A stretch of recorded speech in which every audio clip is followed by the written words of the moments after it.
Hola, hola, ¿qué tal amigos y amigas del rol? Espero que estén bastante bien en este día, tarde o noche, dependiendo del horario de la parte del mundo en el que nos estén viendo y o escuchando. Les saluda su buen amigo Riordian y les doy la más cordial y cariñosa de las bienvenidas a esta segunda parte de El Minster, la forja de un mago, esta novela ambientada en el maravilloso mundo de los reinos olvidados. Sí, le voy a bajar un poco más a la música. Volumen de poquito. Le voy a bajar un 15%. Y lo voy a bajar también un poco más acá.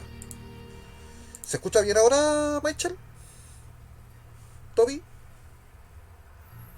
Probando, probando, probando micrófono. Por favor, si es que me digan en los comentarios si es que está bien el volumen de la música ahora. De 10, perfecto. Muchas gracias. Hola Clifford, ¿qué tal?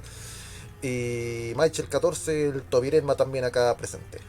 Bueno, hoy el día de hoy continuamos con la segunda parte de El Mister la Forja de un Mago, esta novela ambientada en el mundo de los reinos olvidados en el continente de Faerun, en el cual nos habíamos quedado, había leído en la parte uno el prólogo de la novela y el primer capítulo de este libro escrito por Ed Greenwood, el padre de los reinos olvidados, en este universo extenso de más de 300 novelas. Y hoy vamos a comenzar, comenzamos leyendo el libro que abrió esta saga, el libro que comenzó prácticamente todo este universo, que se llama El Minster, la Forja de un Mago. Y bueno, tal como había mencionado en la primera parte, está ambientado en el continente de Faerun, que, bueno, ven parte de este continente en la imagen que ven en su pantalla, y principalmente la historia parte en este lado de acá, en esta ciudad que se llama Secomber, que está construida sobre las ruinas de otra ciudad mucho más antigua llamada Hastar. Tengan en cuenta que este mapa que están viendo en su pantalla es, es un mapa de Faerun a finales del siglo XV del cómputo de los valles. Y la historia que estoy leyendo está ambientada hace más de 1500 años atrás. No, no, menos todavía. Pasó por el año 120, 300, no, por ahí por el año 300 más o menos. Así que estamos hablando de muchos siglos atrás en el tiempo. Pero por lo menos pongo esta parte del mapa para que se hagan una idea de en dónde estaba el Minster en ese tiempo. Bien, entonces, sin más preámbulos, comencemos de una vez con esta historia. Así que voy a hacer un alto en la música para que no se me opaque tanto y comencemos. El segundo capítulo de esta historia lleva por título Lobos en invierno y comienza con una frase. Has de saber que el propósito de la familia, al menos a los ojos del Señor de la Mañana, es hacer que cada generación sea un poco mejor que la anterior, más fuerte, quizás, o más sabia, más rica o más capacitada. Algunas personas logran uno de estos objetivos. Los mejores y más afortunados consiguen más de uno.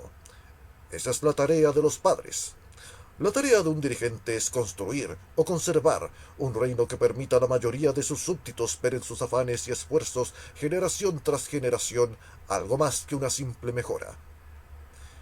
Esta frase aparece en el libro de Thorndar Erlin, sumo sacerdote del dios Latander, el señor del amanecer. Está escrito en un libro llamado Enseñanzas de la Gloria Matinal en el año de la furia desatada. Estaba acurrucado en medio del gélido corazón de una tormenta de nieve en el martillo del invierno, ese mes cruel en el que a hombres y ovejas por igual se los encontraba congelados como piedras y los vientos aullaban y bramaban las colinas del Cuerno noche y día, levantando la nieve en segadores remolinos a través de las desoladas tierras altas. Era el año de los señores del saber tradicional, aunque a Olminster eso le importaba un ardite. Lo único importante para él era que se trataba de una estación fría más, la cuarta desde que Heldon había ardido, y ya empezaba a estar más que harto de ellas.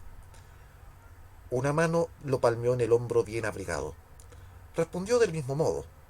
Sarget tenía la vista más penetrante de todos ellos. Su gesto significaba que había divisado la patrulla a través de la cortina de nieve arremolinada.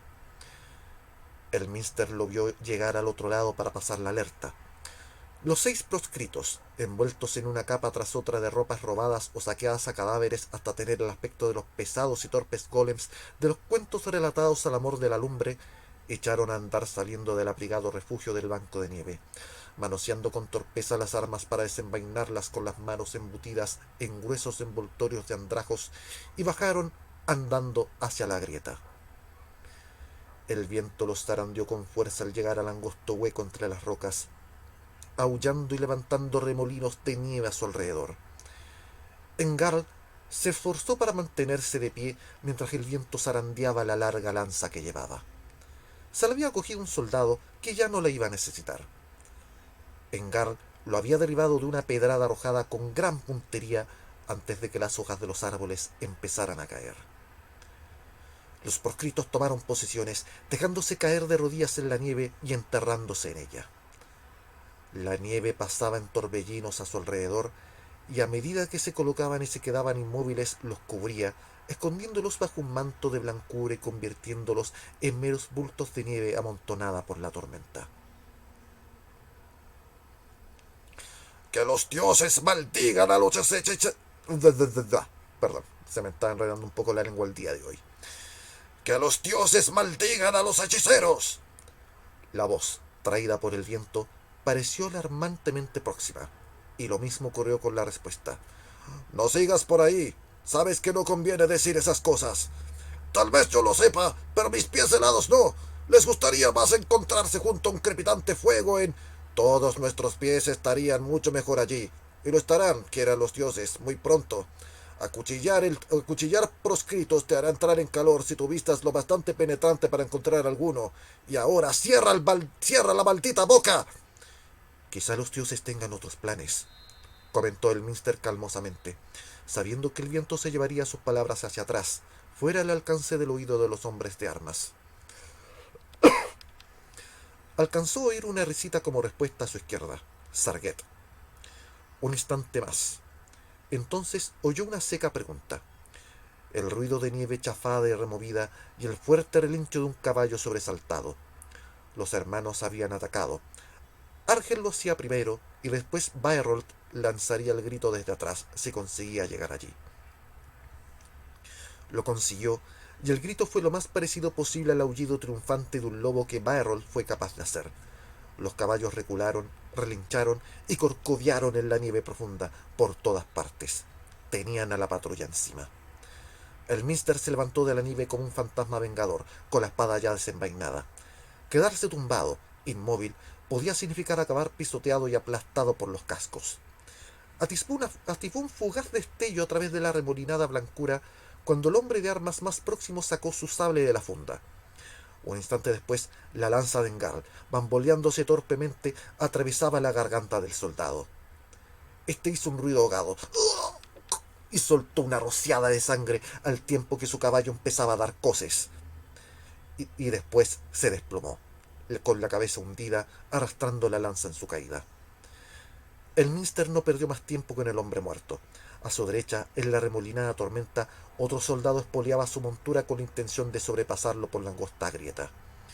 El Minster corrió sobre la resbaladiza nieve tan deprisa como le era posible, del modo que los proscritos le habían enseñado, bamboleándose cómicamente de lado a lado para evitar el deslizamiento de los ventisqueros recientes. Todos los proscritos parecían osos borrachos cuando corrían con nieve profunda. A pesar de su lento avance, el del caballo lo era aún más. Sus cascos resbalaban en los baches que señalaban el camino en este punto, y cabroleaba buscando equilibrio, a punto de desmontar a su jinete. El hombre de armas vio el Minster y se inclinó hacia adelante para descargar un tajo sobre el proscrito.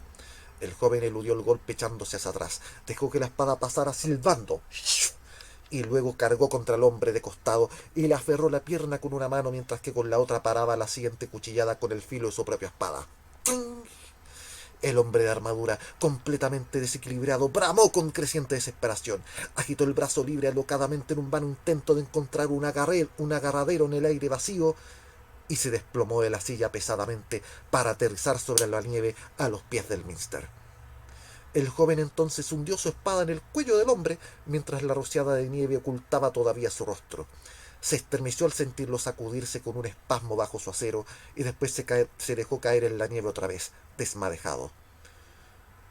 4 años atrás había descubierto que no le gustaba matar y no se le había hecho mucho más fácil desde entonces. Pero aquí fuera, en las colinas frecuentadas por proscritos, era matar o que te mataran. El Minster se apartó del hombre de un brinco y echó un vistazo a su alrededor, a la confusión de nieve arremolinada y al apagado tumulto de cascos pateando la húmeda y blanda capa blanca. Sonó un gruñido, un bramido de dolor y el pesado golpetazo de un cuerno con armadura al caer sobre el suelo cubierto de nieve a la izquierda, seguido por un cuchillo que se cortó bruscamente. El Minster se estremeció otra vez, pero mantuvo su arma enarbolada precavidamente. Este era el momento en el que los proscritos, que se habían hartado de sus compañeros, a veces decidían cometer un error, entre muchas comillas, y bajo el tormentoso manto de nieve mataban a alguien que no era un soldado de Atalantar. El Minster no esperaba semejante traición de sus compañeros, pero solo los dioses conocían los corazones de los hombres, como casi todas las bandas de las colinas del Cuerno, al menos las de aquellos que veneraban a Helm Espada de Piedra y odiaban a los señores de la magia. Esta no combatía con la gente común. Al no querer que la ira de los hechiceros se descargara sobre granjeros cuyos establos con paja amontonada a veces servían de cálidas camas y cuyos tubérculos enterrados, helados y olvidados podían alimentar a hombres casi muertos de hambre, los proscritos evitaban a sus vecinos de las colinas. Con todo, habían aprendido a no confiar nunca jamás de los jamases en ellos. Los hombres de armas de Atalantar pagaban 50 piezas de oro por cabeza a quien los condujera hasta los proscritos. Más de uno había sido apresado por confiar demasiado en ellos. La cruda lección era no fiarse de nada que estuviera vivo, desde los pájaros y zorros que, en su ida espantada, podían atraer las miradas de las patrullas, hasta buhoneros que podían ir tras el oro y hablar de hombres y centinelas avistados en lo profundo de las colinas, donde se sabía que los proscritos solían esconderse. Voy a mostrar un poco la imagen, que las colinas del Cuerno, en inglés se les conoce como Forlorn Hills, que son estas montañas que están acá arribita de Secomber, las que están viendo aquí en el mapa. Reviso rápidamente comentarios. Hola Oxy, ¿qué tal? Espero que disfrutes este show. Estamos leyendo El Minster, la forja de un mago, una novela ambientada en D&D. La primera que hubo. Bueno, continuando. Sarget apareció entre la incesante nevada, cuyos copos caían ahora perpendicularmente, ya que el viento se había calmado de manera repentina. Una amplia sonrisa asomaba entre la nube de vapor que se enroscaba en torno a su boca. Todos muertos, Eladar. Una docena de soldados. Y uno de ellos llevaba un fardo lleno de comida. El Minster, a quien los proscritos conocían como Eladar, gruñó. ¿Ningún mago? Sarget se echó a reír y puso una mano sobre el brazo del joven. Le dejó manchas rojas, la sangre de algún soldado ahora tendido, inmóvil en la nieve. Paciencia, dijo. Si son magos los que quieres matar, matemos primero suficientes hombres de armas y por los dioses que los magos vendrán. ¿Algo más? Preguntó el Mister mientras asentía con la cabeza.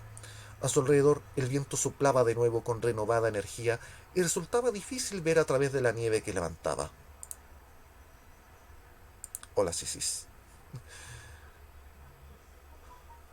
Un caballo herido. Lo trocearemos y lo envolveremos con sus capas aquí mismo. Vamos, hay que darse prisa. Los lobos están tan hambrientos como nosotros. Engarl ha encontrado una docena de dagas o más y también un buen yelmo. Barold está haciendo acopio de botas, como siempre. Tú ve y ayuda a Nint con el troceo del caballo. Un trabajo sucio, como siempre. protestó el Minster al tiempo que encogía la nariz. Sarget soltó otra risotada y le palmeó la espalda. Tenemos que hacerlo para poder vivir. Míralo como un preparativo para varios banquetes buenos. Y trata de no dar muchos bocados de carne cruda como sueles hacer, a menos, claro está, que te guste que la espalda se te congele la nieve y sentirte débil como un gatito. El Mister gruñó y echó a andar hacia donde señalaba Sarget. Un grito de alegría le hizo volver la cabeza con premura. Era Byrold, que venía conduciendo por las riendas a un caballo. Bien, podría cargar con el botín durante un tramo antes de que tuvieran que matarlo para cortar el rastro de huellas que dejarían sus cascos. A su alrededor, el silbido del viento empezó a minorar, y con él la densidad de la nevada. Sonaron maldiciones todo en derredor. Los proscritos sabían que tendrían que trabajar muy deprisa si el tiempo se despejaba y se volvía más frío, pues incluso los magos de segunda fila destacados en los alcázares, allá afuera, disponían de conjuros que podían localizarlos a distancia cuando aclaraba. Por la gracia de los dioses, sin embargo, se desató otra tormenta poco después de que abandonaran la grieta. Aun cuando alguien fuera ya tras su rastro, no podría seguirlos. Los proscritos avanzaron trabajosamente, siguiendo a Sarget y a Byrold, que conocían cada vertiente de las colinas incluso bajo una cegadora ventisca. Cuando llegaron al profundo manantial que nunca se helaba, un lugar que sabían que los hechiceros mantenían bajo vigilancia con su magia a distancia, Byrold musitó unas palabras tranquilizadoras al caballo y a continuación descargó su hacha de leñador con fuerza brutal, eludiendo de un salto las sacudidas de los cascos del animal al desplomarse. Los proscritos dejaron los humeantes restos del cuerpo de caballo para los lobos, se revolcaron en los profundos bancos de nieve para quitarse las peores manchas de sangre y reanudaron la marcha, hacia el norte y a la aullante tormenta, subiendo por barrancas angostas y oscuras hacia la caverna del viento, donde las ráfagas heladas gemían incansablemente en una grieta donde no entraba la luz. Uno tras otro, por turnos, los hombres se agacharon y entraron por la angosta abertura. Atravesaron a ciegas, de memoria, la irregular cueva que se abría detrás, y encontraron el beljurillo, una piedra que emitía un tenue brillo que señalaba la boca del siguiente pasadizo. Caminaron por la oscura cavidad hasta divisar al frente la débil luz de otro beljurilo. Sarget dio 6 golpecitos en la pared, tac, tac, tac, tac, tac, del pasadizo, lenta y deliberadamente. Hizo una pausa y luego dio otro golpecito. Tac. Escuchó un golpe en respuesta. Tac, tac. Y Sarget dio 2 pasos y se metió en un pasaje lateral secreto. Los proscritos lo siguieron por el angosto túnel.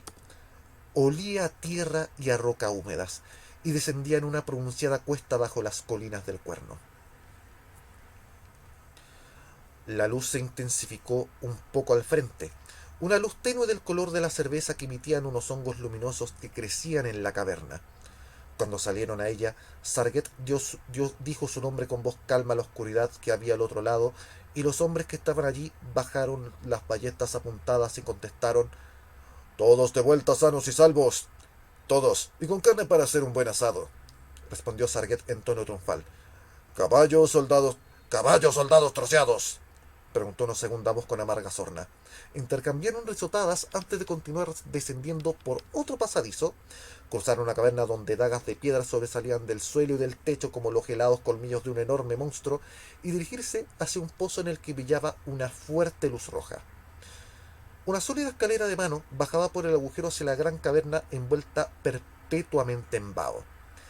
Tanto la luz como el vapor provenían de unas grietas en la roca en el extremo opuesto, donde se veía gente sentada, arrebujada en mantas o tumbada y roncando a pata suelta. A cada paso aumentaba la temperatura de la húmeda atmósfera, hasta que los cansados guerreros llegaron junto a las hirvientes aguas de la fuente termal y unas manos amistosas se alzaron para palmear o estrechar las suyas. Así. Estaban en casa, en el lugar que orgullosamente llamaban el Castillo Rebelde. Era un buen sitio, equipado con mantas apiladas y viejas capas.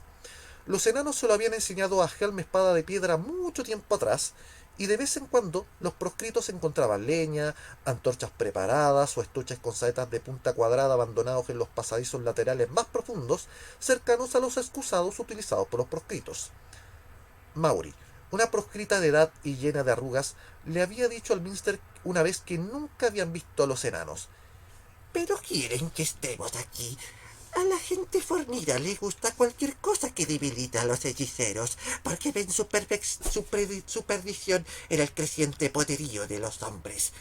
Ya los superamos mucho en número al multiplicarnos como conejos. Si alguna vez superamos la magia de los elfos, estarán contemplando sus tumbas. Ahora la anciana alzó la vista y a través de las verrugas y los pelos duros que crecían en ella, miró al grupo que regresaba, esbozó una sonrisa desdentada y dijo: ¿Algo de comer, valerosos guerreros? Sí, gracias, se chanceó Engar. Cuando nos hayamos hartado te daremos algo para que lo repongas.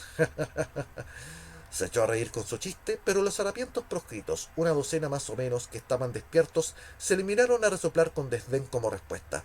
No tenían más comida que 4 patatas arrugadas que Mauri había guardado a buen recaudo entre los sucios pliegues de sus descomunales senos durante los 2 últimos días, y habían estado masticando los amargos hongos brillantes para calmar los dolorosos retortijones de sus estómagos, mientras esperaban a que una de las bandas regresara con algo de carne. Ahora se dieron prisa en encender una lumbre y sacar la improvisada parrilla hecha con hojas de espada oxidadas, entrelazadas en un burdo cuadrado. La banda se quitó los restos de nieve de sus botas pateando el suelo y desenvolvieron los ensangrentados bultos que cargaban. Mauri se inclinó hacia adelante, apartando a cachetazos las manos de los proscritos para ver qué habían traído a su mesa. La banda de Sarget era la mejor. Todos ellos lo sabían. El Minster, el peor espadachín pero el corredor más veloz, se alegraba de formar parte de ella y guardaba silencio cuando sus compañeros se peleaban o fanfaroneaban. Pasaban demasiado frío y estaban demasiado exhaustos la mayor parte del invierno como para permitirse el lujo de reñir entre sí. Una vez, un hechicero encontró la caverna del viento y murió acribillado bajo una lluvia de saetas de ballestas, pero por lo demás, poco era lo que el Minster había visto a los odiados magos de Atalantar durante los últimos años. Los proscritos atacaban patrullas de soldados con tanta frecuencia que los hechiceros habían dejado de ir con ellas. Un bribón sonriente y barbirrojo que todos conocían como Jabal sopló hasta que prendió la llama y dijo con satisfacción: Cogimos a otros 2 que venían de Daer anoche a primera hora. Con eso habrá que dejarlos en paz durante un tiempo, gruñó Sarget mientras él y sus compañeros se quitaban guanteletes, cascos y las pieles más pesadas y los harapos de cuero que llevaban puestos. ¿O creerán que las mozas que alegran sus noches trabajan para nosotros y las quemarán o nos estarán esperando con un mago para hacernos caer en nuestra propia trampa? La sonrisa de Jabal se borró, torció el gesto y asintió con un lento cabeceo.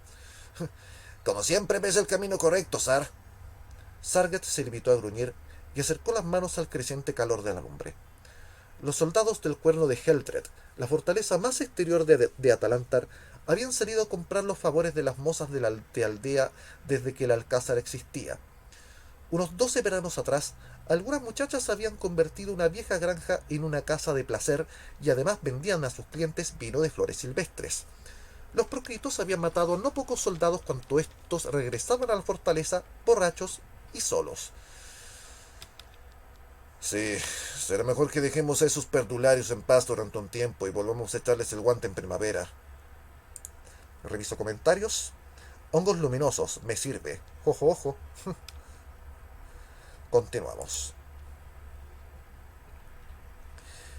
¿Qué? ¿Y dejarlos que sigan matando y saqueando hasta la próxima primavera? ¿Cuántos guerreros más puedes permitirte el lujo de perder?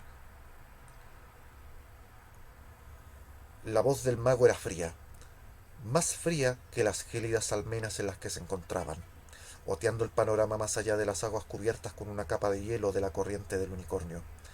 El comandante de Saren Torel extendió las fuertes y velludas manos en un gesto de impotencia. Ninguno, gran mago, respondió. Esa es la razón de que no envíe más patrullas. Cada hombre que sale de aquí cabalgando en dirección oeste va hacia su muerte, lo sabe. Así de cerca han llegado a un abierto desafío. Además, también el mantener el orden en las calles aquí. Si los mercaderes y buhoneros son lo bastante necios para viajar en caravanas de reino en reino mientras caen las grandes nevadas, que se las arreglen solos para cuidar de sus pellejos, es que los bandidos se congelen en las colinas sin tener la diversión de nuestras espadas.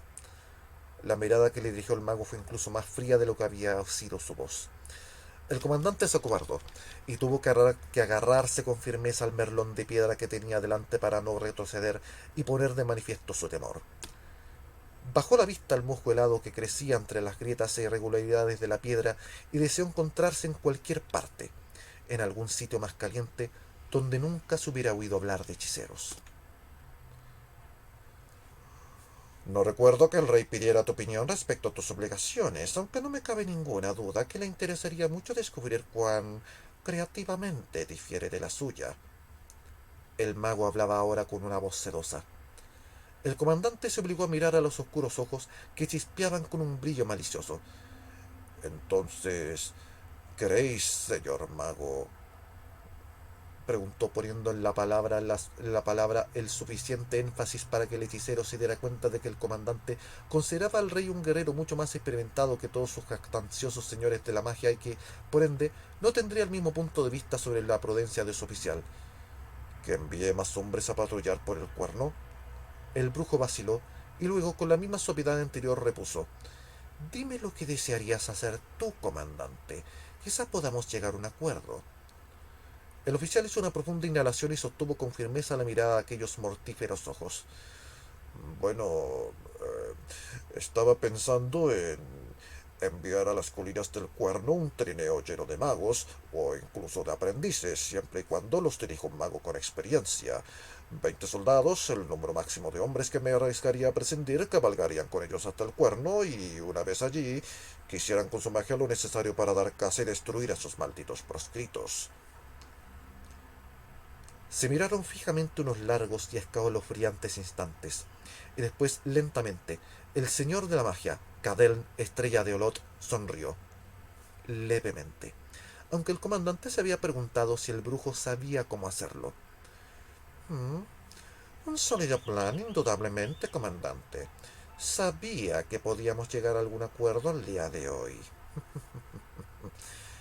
Miró hacia el norte un momento, más allá de las granjas cubiertas de nieve que se extendían al otro lado del río, y luego añadió: Confío en que podrá encontrarse un trineo adecuado enseguida y no tengamos que esperar mucho a que aparezca o que haya que construir uno y la primavera nos sorprenda haciendo todavía preparativos. ¿Veis aquellos troncos junto al molino, mi señor? El oficial señaló por encima de las almenas hacia abajo con la mano enfundada en el guantelete. Uno de los deslizadores que hay debajo podría quedar descargado para esta noche, y un par de los tachados que utilizamos para cubrir los pozos podrían estar acoplados a él antes del amanecer. El mago esbozó una débil sonrisa que lo hizo parecer una serpiente contemplando una presa que no puede escapar. Entonces, se pondrán en marcha mañana a primera hora. Tendrás 12 magos a tu disposición, comandante. Uno de ellos será el señor de la magia Landorn Baladar. Ñaca, ñaca, ñaca. El guerrero entonces asintió en silencio mientras se preguntaba para sus adentros si Landor sería un idiota torpón o simplemente alguien que se había ganado la enemistad de Cadel. Esperaba que fuera esto último. Así al menos el tal Landor podría ser útil si los condenados proscritos atacaban el trineo. Allí en las almenas, los dos hombres esbozaron una sonrisa tirante y después se dieron la espalda deliberadamente para demostrar que se atrevían a hacerlo, y echaron a andar despacio, aparentando una despreocupada indiferencia. Cada uno de sus pasos parecía decirle al mundo que eran hombres fuertes, libres completamente de temores. Las almenas de Saren Torel los vieron pasar y continuaron tranquilas y silenciosas sin inmutarse, como lo seguirían estando cuando los dos hombres llevaran mucho tiempo en sus tumbas. Hacía falta mucho para impresionar a la muralla de un castillo. Reviso comentarios y no hay novedad. Perfecto. Saludamos a nuestros queridos espectadores que están presentes esta tarde. Estamos leyendo El Minster, la forja de un mago. Continuamos. El Minster soplaba alegremente los dedos abrasados, lamiendo los últimos residuos de carne de caballo que tenía pegados en ellos, cuando uno de los centinelas se rompió en la caverna. ¡Patrulla! ¡Patrulla!, alertó entre jadeos. Han encontrado la entrada y han matado a Agelin y probablemente a otros. Algunos de ellos han vuelto corriendo para informar dónde los escondemos. Por toda la caverna sonaron juramentos, gritos y el jaleo de los hombres al incorporarse precipitadamente. Sarget cortó el escándalo con voz tonante. «Vamos, muchachos, coged ballestas y espadas. ¡Alzar más todos! Menos tú, Mauri. Los chicos y los heridos, tomad posiciones en la caverna del resplandor. Todos los demás, conmigo, ahora. Corrieron en medio de la oscuridad, mascullando maldiciones y en su precipitación golpeando las armas contra los obstáculos de piedra que no veían. ¡Breres! ¡Eladar! Intentad escabulleros de la lucha aquí e ir tras los que se dirigen hacia los magos. De todos nosotros, sois los corredores más rápidos, lo bastante mayores como para manejar bien una espada. Quiero a todos esos soldados muertos, o de lo contrario, pronto lo estaremos nosotros. ¡De acuerdo!, contestaron Breres y Alminster entre jadeos, y cruzaron la boca de la caverna del viento rodando sobre sí mismos, hechos un ovillo. Una de las saetas que buscaban sus vidas pasó silbando a su lado y se estrelló contra la roca, no muy lejos de la cabeza de Sarget. Una segunda pasó muy desviada, pero el Minster se detuvo detrás de un peñasco cubierto de nieve a tiempo de ver que el tercer proyectil se hincaba en el ojo de Sarget y éste salió lanzado hacia atrás como un saco de huesos y se deslizó por el muro de roca en medio de violentas sacudidas. El Minster soltó a un lado la daga que empuñaba sobre la nieve, levantó la vieja ballesta recompuesta que había caído de las manos de Sarget y empezó a tensar el muelle a todo correr. El resorte resonaba escandalosamente, pero ahora los proscritos pasaban corriendo y disparando sus propias ballestas. ¡Ta, ta, ta, ta! Y los gritos ponían de manifiesto que sus saetas estaban dando en el blanco. Por fin la tuvo armada. Espero que Tempus afine mi puntería, musitó el joven mientras apretaba la yema del dedo contra la punta de la daga hasta hacer brotar la sangre para así sellar la súplica al dios de la guerra. Luego dejó la ballesta cargada en el suelo. Se despojó del yelmo que llevaba y lo quitó levemente por un costado del peñasco. Entonces una saeta pasó silbando. ¡Shh! El Minster rápidamente recogió la ballesta y rodeó la peña en una fracción de segundo. Como había esperado, el soldado estaba de pie para ver morir a su víctima. Así que el Minster disponía de un blanco perfecto en todo lo que se llamaba su cara, detrás de un puñado de aullantes proscritos que descargaban violentos tajos y soldados que mataban a sangre fría. El Minster tomó la ballesta, apuntó con cuidado, disparó y falló. Maldiciendo, retrocedió de un salto, pero Breres llegó a su lado con su ballesta cargada, se citó y disparó. El soldado había empezado a darse media vuelta para ponerse a cubierto. En su cara brotó una saeta y la cabeza le giró bruscamente. Retrocedió unos pasos tambaleándose y luego se desplomó en el suelo. El Minster arrojó la ballesta a un lado, recogió su daga y echó a correr a través de la nieve, esquivando desesperadamente hombres enzarzados en combate.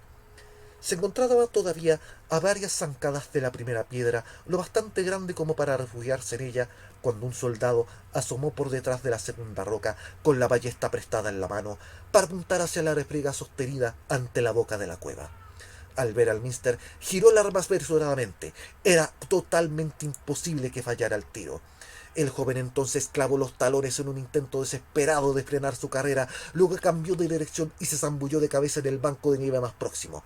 Aterrizó con violencia en medio de una rociada de nieve, se deslizó sobre suave roca que estaba oculta debajo y rodó sobre sí mismo, esperando sentir el golpe seco y mortal en cualquier momento. Pero no llegó. El Minster se limpió la cara de nieve y miró hacia el frente. Breres o algún otro proscrito había tenido un acierto. El soldado estaba hecho un ovillo encima de la roca, desarmado y gimiendo. De un hombro le sobresalía un astil, que es la parte de atrás de un virote de ballesta. De momento... ok.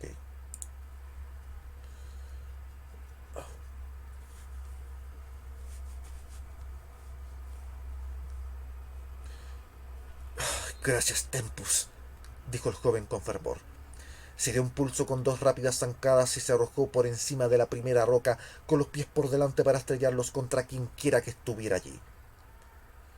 El soldado estaba de rodillas, pugnando con el resorte atascado de la ballesta. El golpe del Minster al aterrizar lo aplastó contra el suelo como un muñeco de trapo y un segundo después la daga del joven lo degollaba. ¡Por Eltrin, príncipe de Atalantar!, susurró el Minster, que se encontró parpadeando para contener unas repentinas inesperadas lágrimas al evocar el semblante de su padre. «Ahora no», se exhortó con desesperación y echó a correr hacia el siguiente peñasco. El hombre herido lo vio venir, intentó apartarse mientras gemía. El Mister hundió su daga. ¡Por Amertail, su princesa!, gruñó. Acto seguido se agachó, recogió la ballesta cargada del hombre de donde estaba caída y alzó la vista justo a tiempo de disparar a otro soldado que acababa de salir de su escondrijo con una lanza en la mano. Un poco más adelante, la saeta de un proscrito se hincó en la mano de otro soldado que gritó y se escabulló tras la roca donde estaba escondido, sollozando de dolor. En la caverna, el choque metálico de armas había cesado. El Minster se arriesgó a echar una ojeada atrás y solo vio hombres muertos. Yacían en sangrientos montones delante de la cueva y solo a unos cuantos pasos Brerest estaba tirado en el suelo, las dos manos aferradas para siempre a una saeta clavada en su pecho. Dioses, Sarget y Brerest, los dos. Y también todos los demás. Si esos soldados conseguían volver para informar a los hechiceros, ¿cuántos habría? 4 muertos, pensó el joven mientras corría agachado, además de todos los que estaban junto a la caverna. La lluvia de saetas silbando arriba y abajo del barranco había cesado. ¿Estaría muerto todo el mundo? No. Quedaban el soldado que sollozaba y quizás otros 2 más un poco más adelante, en alguna parte entre estas rocas. Aquí tenía que haber 2 patrullas por lo menos, y no habrían enviado más de 3 hombres de cada una, quizás solo 3 en total, para informar a los hechiceros.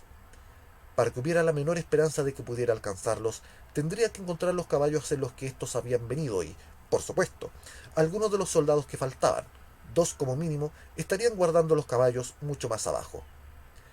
El Mister gateó alrededor del peñasco, manteniéndose agachado, y cogió 4 dagas y una lanza de los 2 hombres muertos. La saeta de un proscrito salió silbando de la caverna y estuvo a punto de alcanzarlo por detrás. El joven suspiró y se arrastró por la nieve.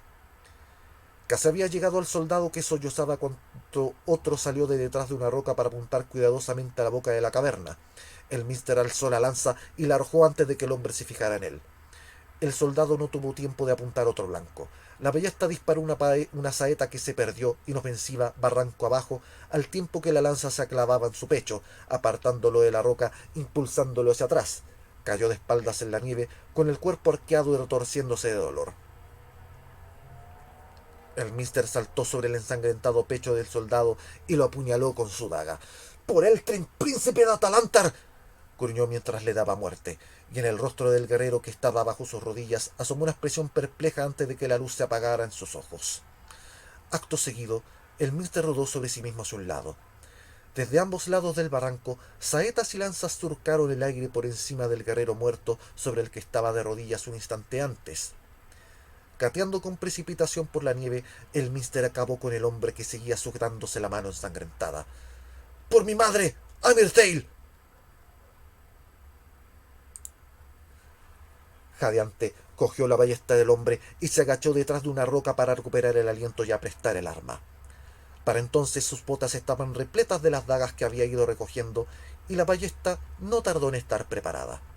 Se situó agachado, sosteniendo el arma entre los brazos, y salió de detrás de la última roca con el dedo sobre el gatillo. Pero no había nadie. El Mister se quedó paralizado un instante y al punto se arrodilló. La saeta de otro proscrito pasó zumbando por el aire para ir a caer al fondo nevado del barranco. El Mister la vio pasar y luego alzó la vista. Podía trepar hasta el borde del barranco y ver desde arriba hacia donde se habían ido los soldados. Había parado de nevar y el viento había cesado, dejando las colinas de los alrededores cubiertas de una blanca y lisa capa de nieve reciente. Sí, y también cualquiera podría verlo mientras trepaba. En fin, Tiche ponía cierto riesgo en la vida de todo el mundo. El Mister suspiró, quitó la saeta de la ramura y la guardó en una de sus botas. Dejó la ballesta martillada, se la colgó en la espalda en bandolera y empezó a trepar pendiente arriba. No había subido ni 2 metros cuando una saeta se clavó en la nieve a un palmo de su cabeza. El Mister la agarró bruscamente, pateó para librarse de piedras nevadas y hierba helada y se deslizó pendiente abajo fingiéndose muerto. Llevaba la saeta consigo cuando cayó de cara en la nieve, intentando no romper la ballesta. El golpe fue tan fuerte y las lágrimas lo cegaron momentáneamente, pero no parecía que se hubiera roto la nariz. Parpadeó para aclarar la vista y escupió la nieve que se le había metido en la boca mientras se descolgaba la ballesta. No estaba rota. La cargó a la par que emitía un simulado gemido agónico a fin de tapar el ruido que hacía. Un soldado, Con una segunda ballesta cargada, asomó por detrás de un matorral nevado que había cerca buscando al hombre que había alcanzado. Él y el Mister se vieron al mismo tiempo. Los dos dispararon y los dos fallaron. El Mister se incorporó mientras la saeta pasaba zumbando a su lado. ¿Es que iba a pasarse toda la vida corriendo por este barranco, jadeando y resbalando? Cogió dagas de sus botas y echó a correr hacia el matorral, las dos hojas estellando en sus manos. Temía que el guerrero tuviera una tercera ballesta martillada y lista para disparar. Y estaba en lo cierto. El soldado que se había agachado apareció de nuevo con una sonrisa triunfal en el rostro, y el Mister le arrojó una de las dagas. La sonrisa del hombre se volvió tensa por el miedo y disparó con precipitación. La saeta se dirigió hacia el Mister, que se echó hacia atrás desesperadamente. Mientras caía, su otra daga golpeó en la saeta con un ruido metálico que hizo saltar una chispa. ¡Ting! La daga se desvió bruscamente y la saeta pasó rozando al Mister, abriéndole un ardiente corte en la mejilla y haciéndole girar la cabeza. El joven bramó de dolor y cayó de rodillas. A su espalda, sobre la nieve, oyó los pasos del soldado que corría hacia él. El Minster se volvió al tiempo que sacudía la cabeza para despejar el aturdimiento furioso por el dolor. El hombre estaba a pocos pasos de distancia, con la cabeza enarbolada para descargar el golpe mortal, cuando el Minster arrojó la otra daga a la cara del hombre. El arma chocó, inofensiva, en la guarda de la nariz del yelmo del soldado, pero el joven esquivó el tajo descargado y la espada golpeó de nuevo el manto de nieve y las piedras que había debajo. El guerrero rugió de rabia y cayó pesadamente sobre la mano izquierda del Minster.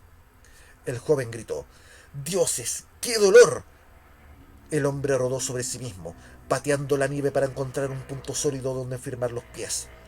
El Mister sollozó, y el mundo se tornó verde y amarillo y fluctuó como una mancha borrosa.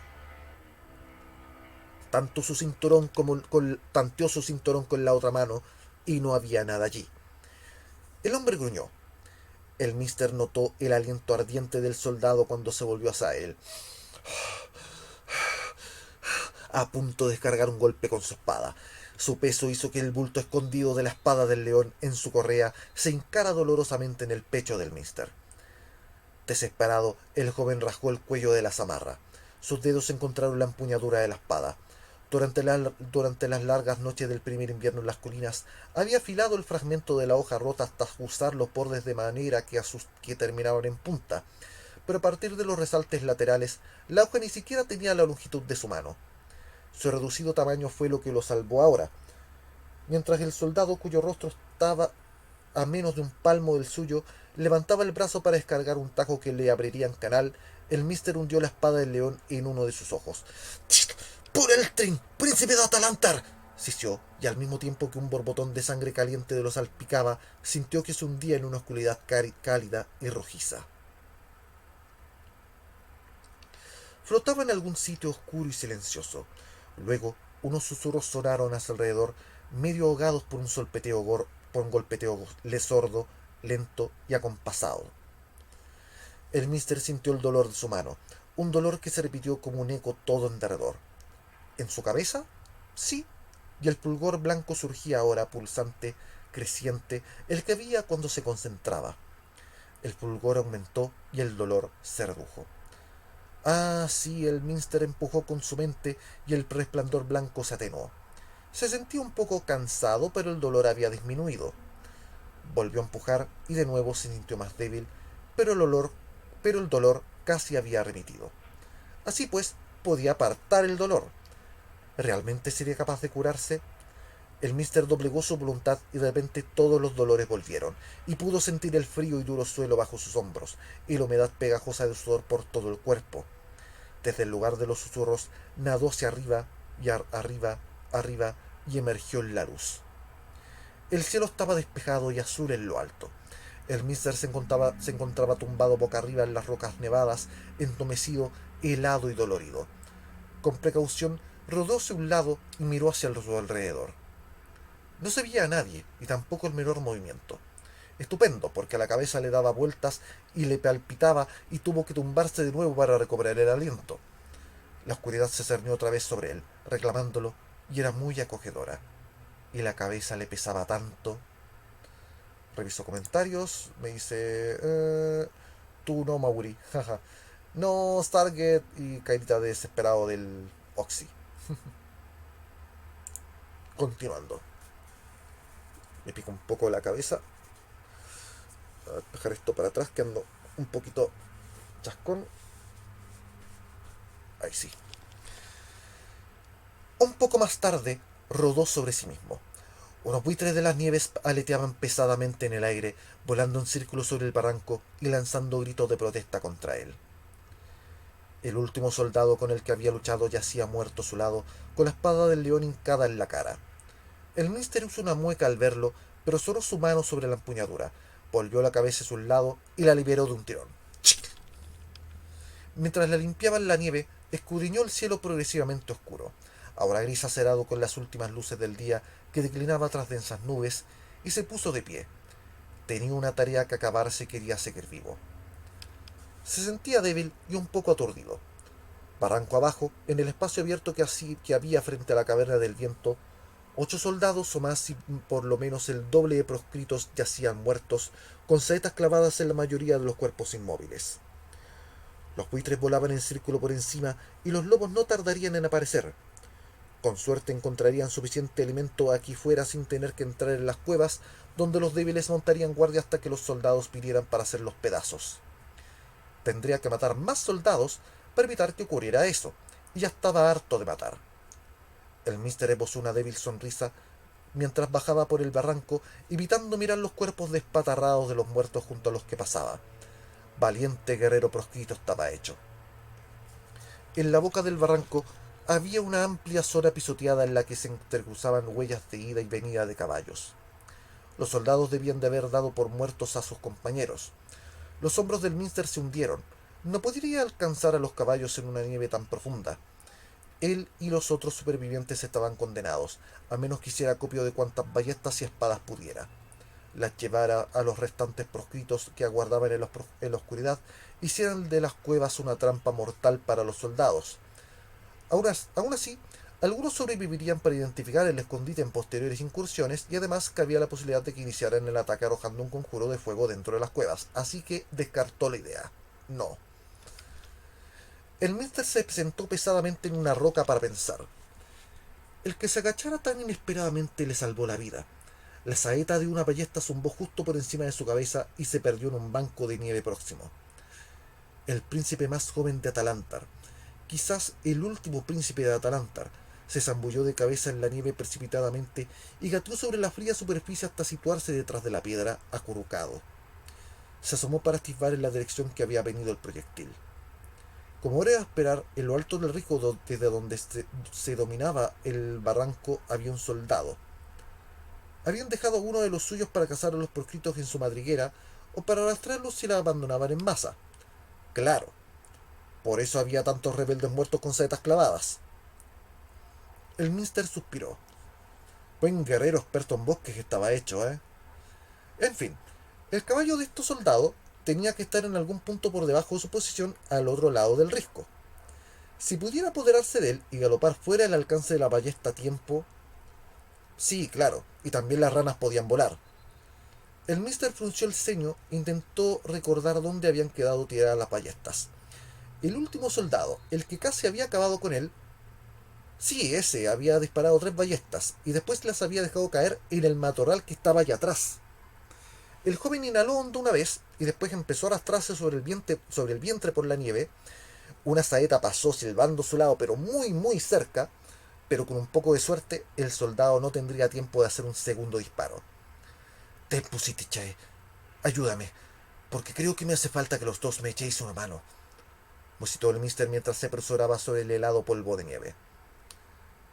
Un momento después había llegado al matorral y se agachaba al sentir el impacto de una tercera saeta que desprendió nieve del cercano ramaje. Chocó contra un arbolillo y cayó rota en el suelo en algún punto a su izquierda. Qué distinta era esta lucha de las que cantaban los juglares itinerantes. Mientras pensaba esto, llegó donde estaban las 2 primeras ballestas, tiradas en la profunda nieve. Estaban mojadas, pero con la gracia de los dioses seguirían disparando con puntería hasta que se secaran. Entonces sin duda se torcerían un poco. Un estuche y las saetas esparcidas que habían contenido estaban tirados junto con las ballestas. Con calma, el Mister giró el resorte del arma. Arriba, en lo alto del risco, podría oír el apagado chasquido del mecanismo que amartillaba la ballesta del soldado apostado allí. La tercera ballesta del soldado muerto estaba tirada unos cuantos pasos delante del matorral, pero el Minster no se atrevió a salir a recogerla. Cuando tuvo las otras dos amartilladas, el joven empezó a deslizarse lateralmente por el matorral. El impacto de una saeta desprendió polvo de nieve cuando el proyectil se hundió en un árbol donde el Minster había estado antes. El joven esbozó una mueca y avanzó un paso para obtener mejor vista. El soldado acababa de agacharse para recoger su segunda ballesta. El Minster dejó una de las suyas en el suelo y levantando la otra apuntó hacia donde el hombre se había agachado, perdiéndose de vista. En el instante en que atisbó un movimiento en aquel punto, disparó. Tish estuvo con él. El hombre se incorporó justo en el camino de la saeta. El Minster oyó su respingo de sobresalto, lo vio levantar las manos y contempló cómo el arma caía dando tumbos por la nevada pendiente abajo hacia el fondo del barranco, y un instante después, con un fuerte y sordo golpe, la seguía el cuerpo del soldado. El joven descargó su segunda ballesta, disparándola sin proyectil para dejar suelto el mecanismo. A continuación recogió las tres armas y el estuche de saetas y rodeó presuroso el risco. Allí estaba el caballo, solo y sin vigilancia, gracias a los dioses, por lo que en cuestión de segundos el Minster había atado su equipo, a lo que parecía una sarta interminable de correas y arreos, subía a la silla y azuzaba al animal en pos del rastro de los soldados. El caballo lo hizo de buena gana, aunque avanzó resbalando y deslizándose un poco más rápido que un trote y mucho más lento que un galope. Las huellas que había delante eran claras y fáciles de seguir, por lo que el Minster taloneó el caballo en los ijares, en la parte del costado del cuello creo que son los ijares, y lo instó a ir más deprisa.